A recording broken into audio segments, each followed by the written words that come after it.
Hi YouTube, long time no see.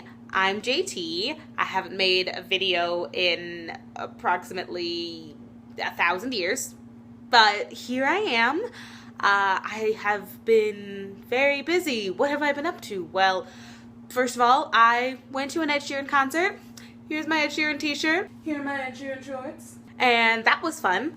I also got a second job at our local bookstore, and it's been great. I've been trying to read more so that I can, better talk to the customers and just, get back into the swing of reading.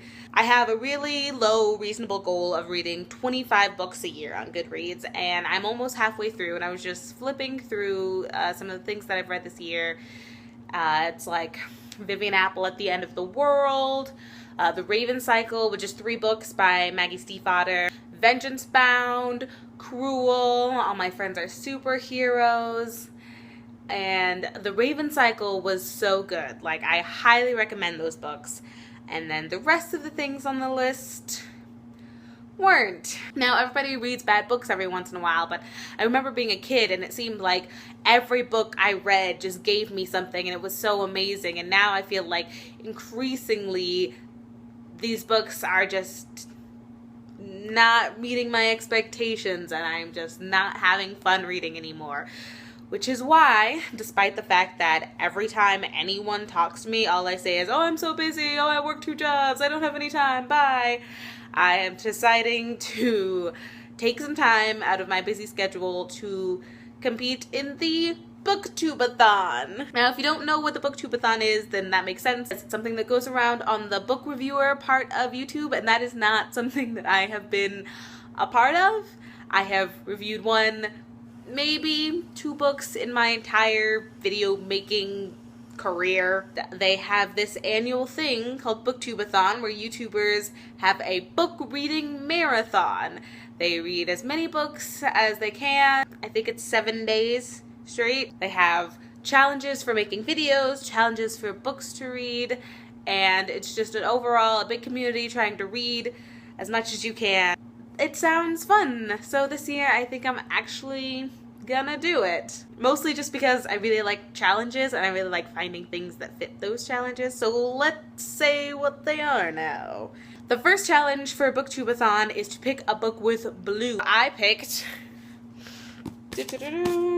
Airman by Owen Colfer, who wrote the Artemis Fowl books, which I never read as a child or now as an adult. I was given this book as a gift/prize when I was in a writing group, and I have read, let me see what this bookmark is.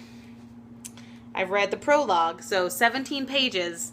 So I am going to try to finish this for my blue book. The next challenge is to read a book by an author whose last name starts with the first letter that your last name starts with. So I chose Philip Pullman because I love Philip Pullman. He wrote the His Dark Materials trilogy, The Golden Compass, and The Subtle Knife. I loved those books as a kid. Since I started working at a bookstore, the owner of the shop went to a book convention and got a bunch of ARCs. And so I got the ARC of the graphic novel version of The Golden Compass. It's not the whole story, obviously. It's very, very thin, but I was really excited when I saw that she got this, and I have been meaning to read it, but I have just been so busy that I haven't even had the time to sit down and look at this. So this is going to be my last name book. The next challenge is to read someone else's favorite book, and I have chosen 1984 by George Orwell. It is the favorite book of a lot of people, and also my friend Cassie likes it, and I borrowed this from her honestly like a year ago, so I should probably finish it and give it back to her. What number are we on? Fourth challenge, as I have 3 books here. 4th challenge is to read the book you most recently acquired. Sometimes at the bookstore we'll have a lot of the same kind of books, and so people will ask us about them. So sometimes we will borrow them, read them, and we will be like the person who, can speak about that book. And so I was given the book The Islands at the End of the World by Austin Aslan. This is just something that one of my coworkers gave to me, said that you should read it, and I was like, okay. I have seriously no idea what it's about Hawaii because it says so on the back, and there's lots of trees on the cover, and there's like an ocean. But I'm excited to see what it is, because we have like 4 copies at the store. The next challenge is to read a book without letting go of it, like without physically putting it down. So all in one sitting, and if you have to stand, then you hold the book. And so for that, I've chosen another graphic novel, which is Morning Glories, Volume 7. Morning Glories is this graphic novel, well, it's a comic, but I only read the graphic novels because it is a suspense thriller series, and it is very magical and very confusing, and I know that as soon as I start to read this, I will not put it down, because I have to know if this mystery is going to be solved or not. It's so frustrating, but also very, very good. The 6th challenge is to just read a book that you really want to read, which I want to read some of these, but I really, really, really want to read The Song of Achilles by Madeline Miller. I have heard so many good things about this, mostly via Tumblr. It's a more personal telling of the War of Troy with Achilles and Patroclus, and how their relationship functions during these things. I love Greek mythology. The last book that I read dealt with Greek mythology in a fairly unsatisfying way, so I'm hoping that this is going to be all the things that that last book wasn't. And the last and final challenge is to read 7 books, which I will try, but I'm not entirely confident that I will. But the 7th book that I've chosen, Red Shirts by John Scalzi. Yes, those red shirts from Star Trek. I am not particularly well versed in the Star Trek universe. I know what red shirts are, and I'm kind of excited to see how this is going to happen from the perspective of someone that we ultimately know is going to die, but we get to see like their whole life and the Starfleet Academy, and just how living life in the Star Trek universe is when you're not, you know, captain of a Starfleet.